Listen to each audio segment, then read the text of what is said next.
More of the same and even better coming up for you in just a few minutes. Your commentators Lee Diffie and Neil Crompton. 10 laps today for the third race of the Qantas V8 Supercars. We had a 10-lapper Friday, 19 laps yesterday, and that was the outcome. As you just heard Kylie explain, the two Team BOC Falcons, John Bowe, Brad Jones on the front row. Greg. More than a bit of spring in Brad Jones' step, I can tell you, Lee. I've just walked off the grid, very excited after yesterday. And they're actually toying with a few things in that car today in preparation for the Clipsal 500. Brad's running the full cooling system. Also, too, the 51 car. Expect Greg Murphy to pit very early in this race. They are also treating this third and final one as a full test in preparation for the Clipsal 500. They're going to effect some changes to that car, send Murphy out again, and then make an assessment on the reaction. It has been an eventful weekend for the V8s, and there have been damaged cars. There are teams that have an extra workload in the next fortnight as they prepare for the Clipsal 500. Warm-up lap underway, and boy, is there an air of excitement and satisfaction in Brad Jones Racing for Team BOC after their brilliant 1-2 yesterday. If you missed the race, we do have to say once again, they were on slicks while everyone else was on dries, but nonetheless, a terrific performance. He rang me twice last night to tell me how good he was at tossing the coin. You know, but in fairness, motor racing can have its tough times, and you take them any which way. And they made the brave call. They had not much to lose from it, and there's Greg Murphy in car number 51 at the back. And as you heard Greg say, they'll use this opportunity to do some testing and assessing of that vehicle in preparation for the opening round of the V8 Supercar Championship for 2005. Clipsal 500 in Adelaide. John Bowe will lead the field. A little reverse of colours across those cars if you're having trouble identifying cars 12 and 21. Red bonnet for John Bowe, white bonnet for Brad Jones. There's Mark Scaife. He'll be quick. So too Marcus Ambrose. Didn't they do a great job yesterday nursing wet weather tyres in tough conditions? Here is how they will line up on the Talon Tough Tools scoreboard. John Bowe, Brad Jones, Mark Scaife, Marcus Ambrose. The first two rows of the grid race 3 of the Supercars. Take a look back to Russell Ingall and Craig Lowndes. Craig was a super mover in the pack yesterday. Will his 888 Falcon allow him to go right to the front? We'll find out. Bright and Jamie Whincup. Great to see some fresh names up there. He and Will Davison were the two standouts yesterday. Steve Ellery and Rick Kelly, who worked his way through traffic nicely yesterday. Bargwanna, who was in the wars in the original race, had a good day yesterday. Yeah, good recovery for him because he was in terrible trouble after the first race, and to end up in 12th placing is a very strong performance. Looking further down the order, Greg Ritter with Ford Performance Racing for 2005. Disappointment for Cameron McConville after qualifying so well and looking like he was in good shape this weekend. He'll be down in 20th. Glenn Seaton in his first weekend, the new team, the Queensland-based West Point Racing, formerly Dick Johnson Racing. Of course, it's still the same organisation. And Stephen Richards, who was the fastest in the very first session this weekend and has been at the front, has his work cut out for him today. And it has not been a satisfactory debut for young Andy Jones. Not his fault. He's just been in the wrong place at the wrong time. Darryl. Paul Wheel's car is out of this race today, Lee. They spent till 2 o'clock this morning working on that car, stripping everything off it, and it was at Den Car at 8 o'clock this morning to try and get it ready for Adelaide. That's the kind of work we're talking about. Unnecessary work that some of the teams have had to go through in their lead up to the Clipsal 500 in just 2 weeks' time. Darryl made mention of Den Car there before, and those guys are responsible for a lot of the shell construction, the body shell construction. They've been very well known and very successful at that business for a long time, and so they've got a jig there. They crunch out the cars for Holden Motorsport and Holden Racing Team and the affiliated teams. And that car, they've actually been in the wars a little bit in that organisation in the recent past, and that car's in good hands. They need to focus now on Clipsal, so that's who Den Car are, if you're wondering what that reference was. One of the new cars you may have seen just go through shop was the Autobahn car for Alex Davison, part of Perkins Engineering. And he and his brother, a welcome part of the V8 Supercars. And again, just confirming this is a non-championship race, as it traditionally is. No points, no championship points. That all kicks off in 2 weeks' time. You can see that live right here on your home of Motorsport Network 10. It's always an eagerly anticipated event, the Clipsal 500 in Adelaide, on the brilliant street circuit. If you're anywhere off the first few rows in this race, Lee, it's a bit punishing on day 3, race 3, because there's not a lot to be gained in this relatively short race over a long lap, and there's a lot to lose if you damage your car. Having said that, very rarely do you come away from here without a lot of damage and a lot of aggravation, because once the lights go out and the racing commences, the racer gene kicks in with these guys, and away they go. Not a championship round, but still a serious motor race, Greg. The word on Alex Davison's car post yesterday was no component dramas with that car. It was a brake lock-up for him, and they replaced the front, a couple of steering arms and the like, to Andrew Jones's car down at Gary Rogers Motorsport. He's okay too. So the final few lining up at the front. This will be an intriguing battle. Can the Team BOC guys hang on? Brad Jones and John Bowe at the front of this pack. Scaife and Ambrose have shown incredible speed, and car number 16, or is that 15, will start from pit lane. I think it could be Rick Kelly, and I understand that there's a likelihood that we may see Greg Murphy back there as well. And as I said before, there are various people who'll treat this in a test session manner. There's Greg's car at the very rear of the field. He'll have to wait for everybody to go by and then exit pit lane after the entire field has passed that exit point. It's going to be short, sharp and fast. Just 10 laps of the Albert Park circuit. The same distance that we completed on Friday. It was almost double the distance yesterday, but this is one just to whet our appetites for Adelaide and give the fans some excitement. Team BOC 1-2 on the front row. They launch here in Melbourne, and look at Ambrose, rockets off the line, gets in front of his teammate, passes Scaife, and Russell Ingall barges his way through. Brad Jones got a poor start. John Bowe okay. Look at Whincup up the outside. Tries to round them up, couldn't quite get there. No contact in turn 1, everyone through cleanly, and John Bowe is the man they're chasing. Sometimes the outside move can work down there, but you're putting your faith in people to make a clean exit off the corner. Bowe leads them into turn 3. Ambrose a good start, then Ingall, Scaife, Brad Jones, Whincup, then Jason Bright.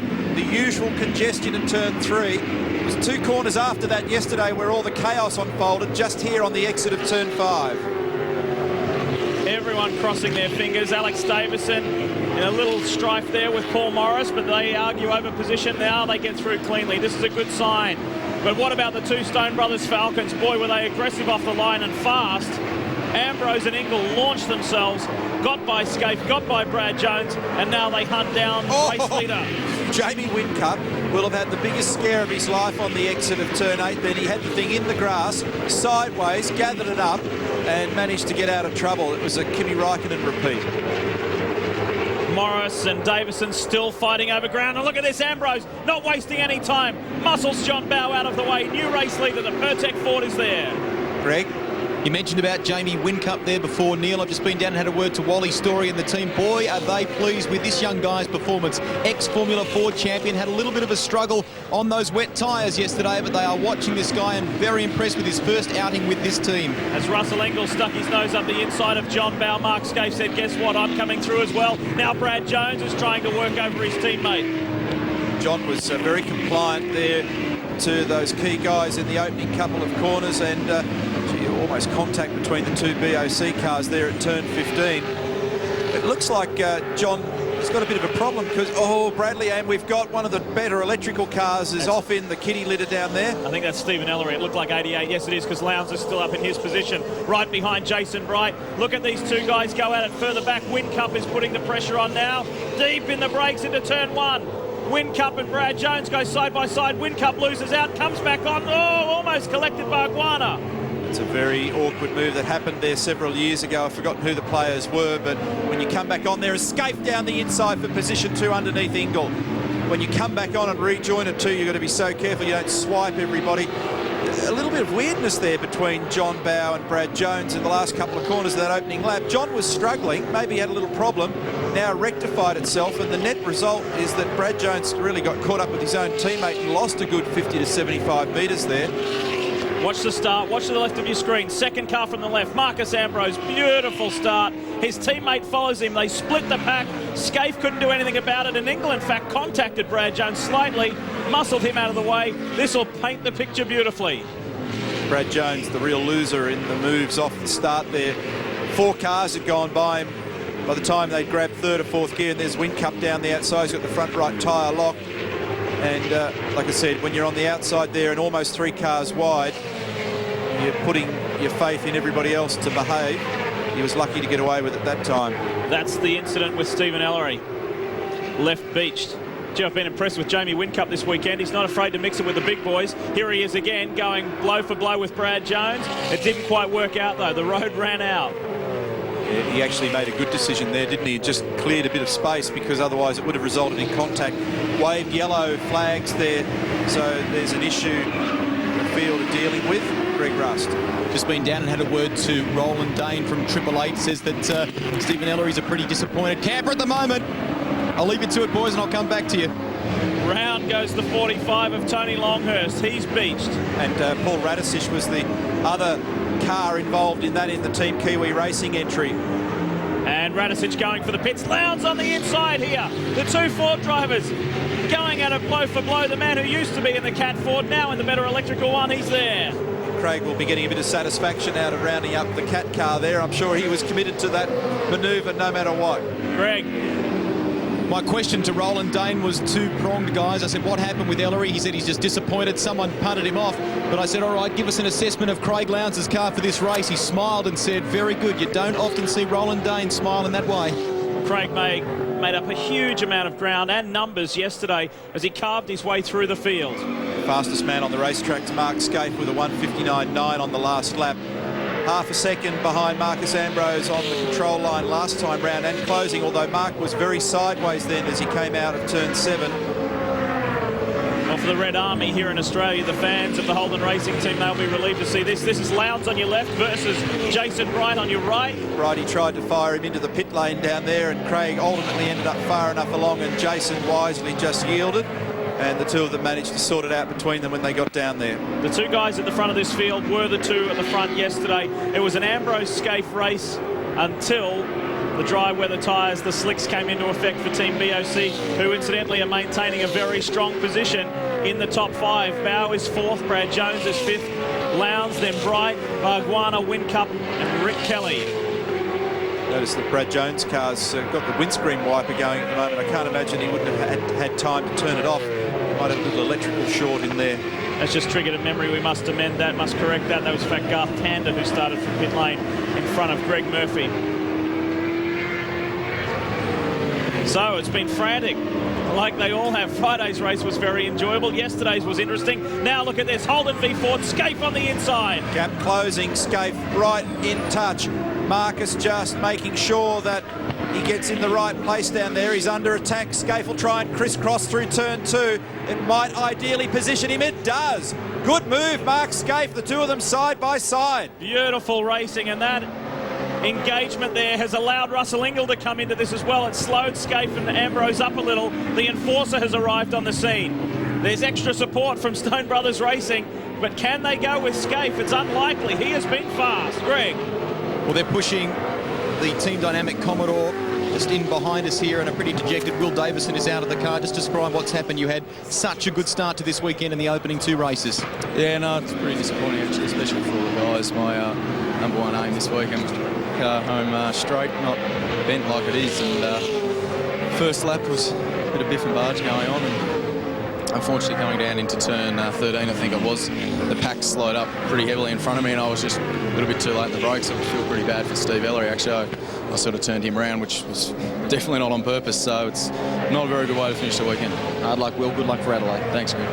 And as a new boy... Paul Radisich, any idea on what happened with the car? Look, we had a slight touch. I got a good run coming out of 10 and got up Stevie and Davison, and just as I got to Davison, he come across, and I couldn't quite get out of it in time, and we touched. So it's just done a little bit of damage on the front, so it's not worth pressing on for for an exhibition race. Changed to Holden, new car, looking to Adelaide. You happy? Yeah, look, to come out of the box and put in the top 10 and 7th on Friday, very, very pleased with it. And I mean, yesterday's race was just a debacle, really. But very pleased with it, and looking forward to Adelaide. We're going to have our first test day on the 11th, and I'll be able to sort of fine-tune it to what I like and get on for Adelaide. Thanks, Paul. Thanks, Dave. Russell Ingall thought about going up the inside between turns 15 and 16 then on his teammate Marcus Ambrose, but it meant that he really didn't get the ideal entry exit off turn 16. Fastest man on the racetrack's Craig Lowndes with a 1:59.5. Margin Scaife to Ambrose is 0.8 of a second at the end of that last lap. And Scaife looks strong. Ambrose is just slightly on the defence with Russell Ingall. In fact, he just chased him around the road a little bit. And slowly but surely, Lowndes is making it up the inside here of Jones. As I say, slowly but surely, he's climbing up the field. And Jones is getting a bit closer to the back of his own teammate, John Bowe. These two absolutely side to side on the run up to 5. Eventually, Brad yields. Lowndes has got some pace at the moment, as indicated by that fastest lap. He is coming. One BOC Falcon out of the way. Something I wanted to get to earlier with Will Davison. As we know, the V8 Supercar established drivers, as you see Greg Ritter again. He's had an eventful weekend, hasn't he? Poor old Greg Ritter. The established V8 Supercar drivers don't like being pushed around by the newcomers, and the best thing Will Davison could do would be to go and make sure Stephen Ellery understands it wasn't intentional. Remember when Garth Tander first came in? I do. The top marks, though, for Will Davison putting his hand up saying, oh, look, I outbraked myself and I feel bad for Steve Ellery. He'll still, even if you admit guilt, you'll still have to front the stewards. Sometimes there'll be penalties issued. Jason Bright sliding his car through turn 12 there, so perhaps still not with the ideal car setup for the Cat car. Scaife still in control. Margin seesawing a little bit. Ambrose went through a phase where he looked a bit vulnerable. He's settled down. Perhaps he's trimmed the anti-roll bars in the car, or the tyre pressures have normalised, or perhaps made an alteration with brake bias. Whatever it may be, he's just settled down a little bit now. We go back to this vigorous battle here between Jason Bargwanna in the Orcon entry and Jamie Whincup in the Tasman Motorsport Dodo Internet entry. Greg.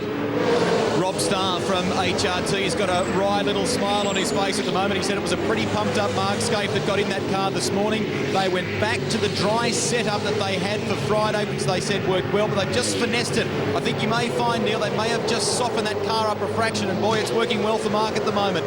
His last lap time was a 59.7, Ambrose a 9.5, and Marcus set the new fastest lap on the race on that lap, lap 5, 59.52.18.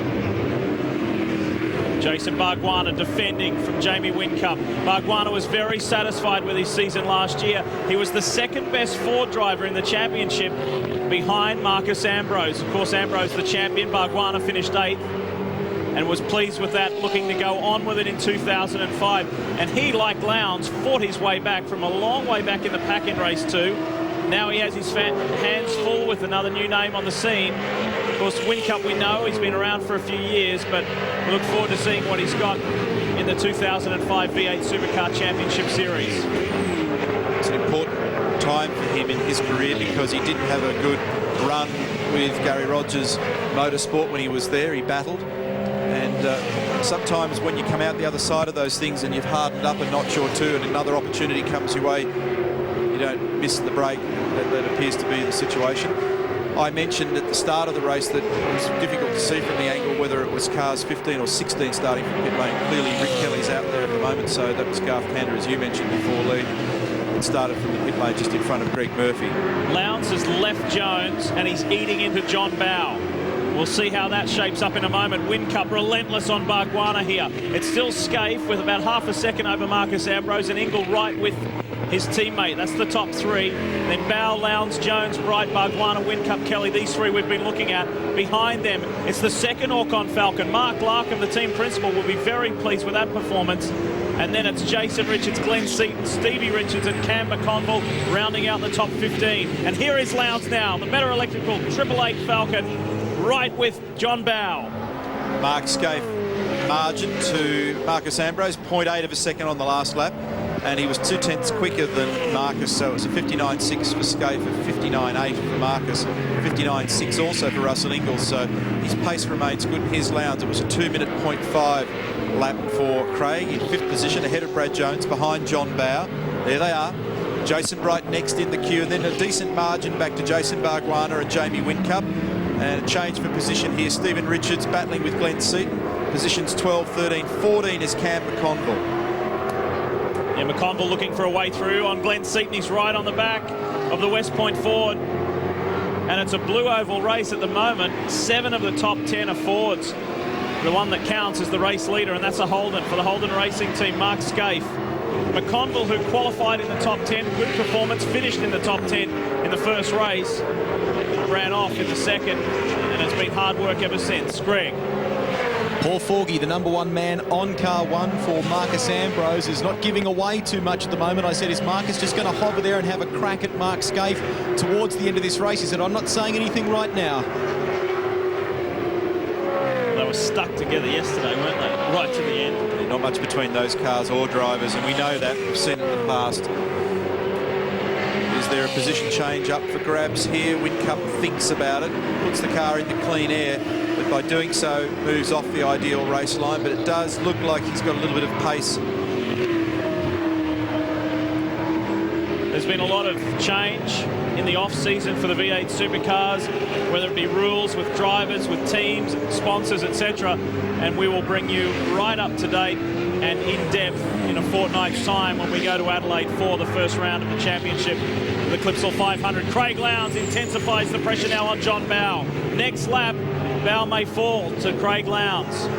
He continues to push. This will be so refreshing for Lowndes just to feel that he's got a car now that he can challenge with, and he's doing that to John Bowe. It's refreshing to fight for positions. He's fighting for a spot in the top 4, and he's got it.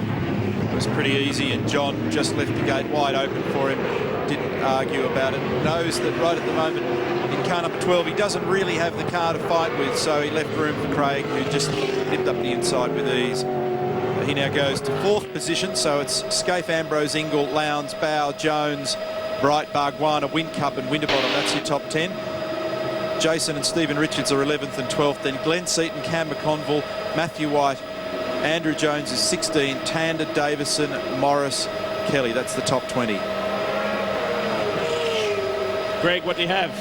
Rick Kelly's car has come into the lane, one of the HSV dealer team Commodores, and this was not expected. This is not a testing scenario for Rick. This is an unexpected overheating scenario with car 15. I'll come back when I've got more.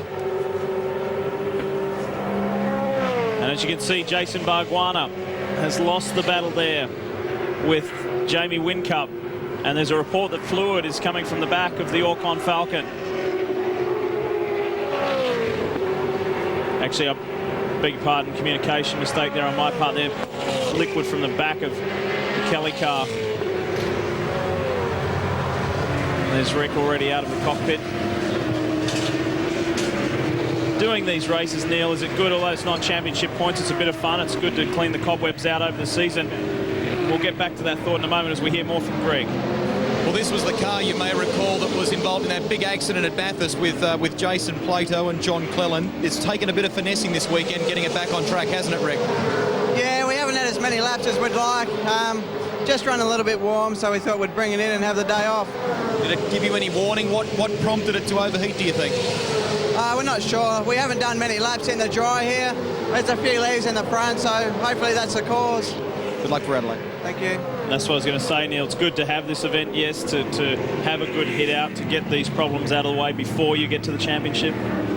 Absolutely. You know, there's nothing like racing you can test all day long, but this stuff is really where you get under pressure, and that's where you start to resolve your problems. A manoeuvre there by Whincup to go through on Bargwanna. What happens here is up around the northern part of the circuit where we're looking at the moment, you often do pick up a lot of leaves. It doesn't take much if your engine's running marginal for temperature to block off the air intake and just bump the water temp up a little bit, and then it'll spit the water out. So rather than weld up an engine, you are much better off to park it. V8 Supercar engine these days is an investment in the order of 100,000 odd Australian dollars. So you don't need to be a genius to work out that it's not good to press on if you've got a problem with one. Brad Jones has made some inroads on his teammate John Bowe. The two BOC Fords, and they're actually getting a look behind them at Jason Bright starting to make some ground as well. Last 2 laps though, time is running out. Will Lowndes be able to make any ground up on Russell Ingle? He's got a long way to go and time is running out. And will we see a move on Scaife from Marcus Ambrose in these closing laps? There's Lowndes. Roland Dane, the team principal for the Better Electrical team, will be pleased with this hit out today, although that one of the drivers, Stephen Ellery's ended up. Mate. Last lap, have a drink. Mark Scaife's radio, and really they've been very settled in these last couple of laps. Just watching their times, Ambrose ever so slightly slower than Scaife and Ingle, but not a lot in it. Mark's got a margin. We're on the last lap, as you can see, and really it's all over unless he makes an unusual mistake. Scaife, Ambrose, Ingle, Lowndes, Bow, Jones, Bright. There's the order for Vodafone. And you asked the question, Lee, about the value and what you can learn out of this. You probably don't learn an awful lot that can be transferred with setup necessarily, but you do get an important racing hit out. It gets the team glued back together, focused on the business of racing, and not so much workshop focus as has been in the last few months, and certainly a valuable lesson, if you like, in preparation for the opening round of the championship. It's a long and complicated championship this year, particularly from a logistics standpoint, with the cars, teams darting from one side of the country to the other and overseas on a couple of occasions. So the way in which you approach the championship, prepare for the championship, have all of your spares and all of your ducks in a row, if you like, is going to be really critical to your success. It'll be one thing to drive the car properly and to make sure that it's set up correctly and so forth, but keeping it all organised behind the scenes is actually going to be quite a challenge for some of the teams, and that will sort them out early on with a trip to Perth, a trip to New Zealand, a trip to China, a trip to Darwin. All that happens in the opening part of the championship, so they'll need to be on their game. And in the 10 years, the V8s have been coming to the Albert Park circuit in support of the Foster's Australian Formula 1 Grand Prix. We've never had 3 different race winners. There's always been a repeat winner. Someone's always dominated, whether it's been Ingle, whether it's been Scaife, whether it's been Radicic, whoever. We've never had 3 different winners. Todd Kelly won the first, John Bow won the second, and Mark Scaife for the Holden Racing team will win the 3rd race in the Qantas V8 Supercars. Scaife victorious over the 2 Stone Brothers Racing Falcons. Great relief for Holden Racing team and for Mark after some difficult events that are well documented last year, but they've come out with fast cars this weekend. Clear indication that they'll have a terrific battle this year with Stone Brothers Racing. So there you have it. A good scrap early on, then they settled into a solid race pace. Scaife made the move on Ambrose for the lead and never looked back. Marcus ran close, but not close enough. As they come to the line, a very solid performance from the Stone Brothers Falcons. So too Craig Lowndes. And the 2 Team BOC Fords of John Bow, Brad Jones, great work. Jason Bright, a good start to his new year with the new team, Ford Performance Racing in the Cat Ford. Jamie Whincup, is he a star of the future? We'll find out when we get to Adelaide. This was non-championship. It counts in 2 weeks' time. Bargwanna and Winterbottom, both Orcon Fords in the top 10. Mark Larkham, the team principal, nice start to the 2005 season. Jason Richards, Steve Richards, just outside the top 10. And Garth Tander rounding out the 15. More after this.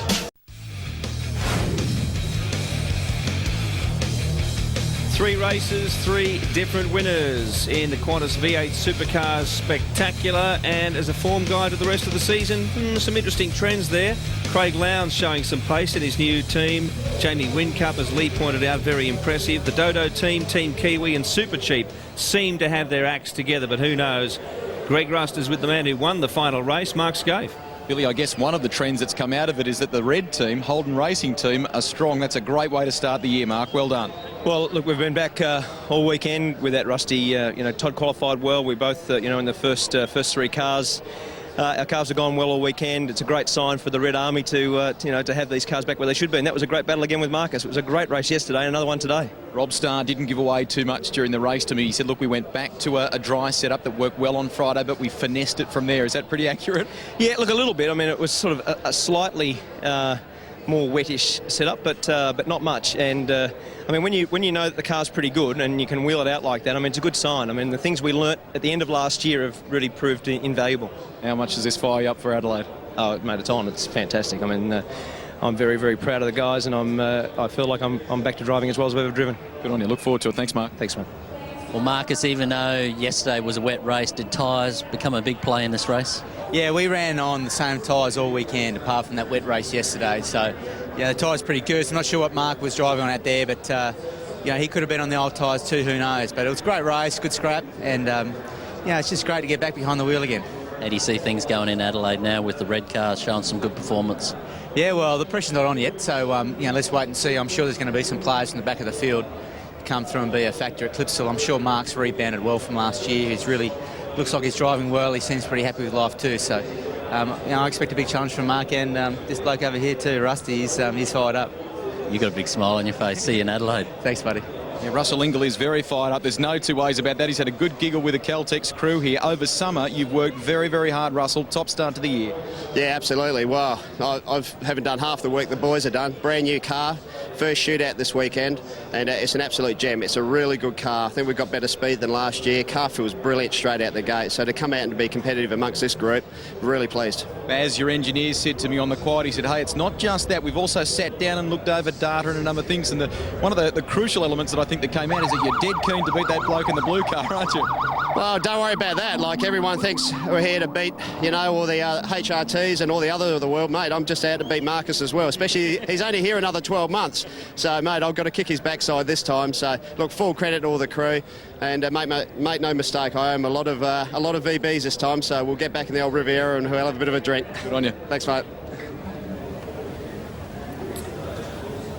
All right, after the break, we'll go from these guys, people who have their fingers on the pulse, to people who have their hands firmly on their steering wheels. The BMW Celebrity Challenge coming up.